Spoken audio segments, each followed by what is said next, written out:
15 Pro Max, full information. साथीहरु बरु जानेको लागि दिउँ हैन यदि चाहिँ यो 15 Pro Max हो यो चाहिँ म टेक्निशियन साथीहरुलाई के भन्छु भने काम चाहिँ गरौँ सबैजना है तर यसरी CPU नै यो यसरी सुपर ग्रुप लाएर चाहिँ नपठाउँ है यो 15 Pro Max उहाँले कहीं देखाउनु भए रहेछ यो CPU चाहिँ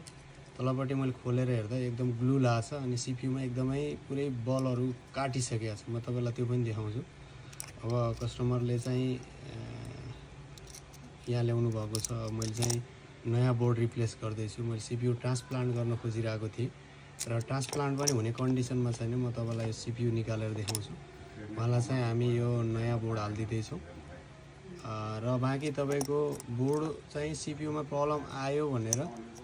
तपाई धेरै चाहिँ आइफोन का बोर्डहरु चाहिँ स्वाइप गरेर बन्छ आइफोन का हरेक सामानहरु पाउँछ हैन चाहे माथिको बोर्ड होस् चाहे तलको बोर्ड होस् हैन यो CPU ट्रान्सप्लान्ट गर्न मिल्छ या तपाईको RF बोर्ड बनाउन मिल्छ र यदि तपाईको कुनै कन्डिसनमा चाहिँ ट्रान्सप्लान्ट गर्दा पनि नबनेमा यसरी नयाँ बोर्डहरु पाउँछ तपाईलाई कुनै पनि नयाँ बोर्ड चाहिन्छ भने आइफोन X देखि लिएर 16 Pro Max सम्मको लागि पनि सम्झिन सक्नुहुन्छ हामीलाई र म यसको कन्डिसन CPU को कन्डिसन देखाउन चाहन्छु तर यस्तो गरेर चाहिँ नपठाउँ साथीहरु है काम गरौँ सबैजना मिलेर गर्ने हो तर यतिसम्म पनि नगरौँ यस्तो छ CPU को कन्डिसन यस्तो पनि नगरौँ है साथीहरु बरु जानेको लागि दिउँ हैन यदि चाहिँ कस्टमरको सामानमा नखेलौं है यो चाहिँ एउटा इन्फर्मेसन हो कसैलाई चित्त बुझ्ला कसैलाई नबुझ्ला हैन यसरी चाहिँ नबिगारौँ CPU घोटेर यसरी नपठाउँ कोही कसैकोले कोही अर्को साथीले बनाइदिनु हुन्छ बरु अप्सन खोजौं है यस्तो कन्डिसन चाहिँ नगरौँ यार एकदम चित्तै दुखेर यो भिडियो बनाएको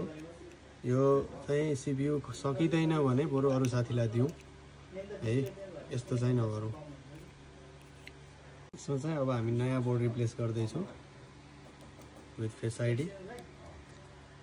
यो बोर्ड त उहाँको कामै छैन अब CPU नै हातमा आइराछ यस्तो समस्या छ र स्वाइप गर्नुपर्छ भने पनि सम्झिनुस्